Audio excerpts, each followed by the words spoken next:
Kakahatid ko lang kay Clay sa school. Tapos, actually malapit na ako sa work. And naalala ko, parang hindi ko na turn off yung rice cooker. Kaya ngayon, babalik ako sa bahay para i-check. Kasi delikado yun. Ito na, malapit na ako sa bahay. Tingnan natin kung na-off ko ba yung rice cooker or hindi.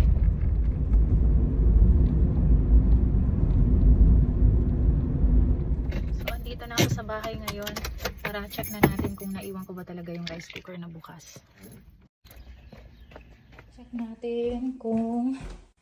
Ay, na-off ko naman pala yung rice cooker. Na-off ko siya. Sayang lang yung gas ko. Okay, so ngayon, pabalik na ako ng work. Pabalik na sa workplace. So ngayon, ay pabalik na ako sa work. Anong oras na?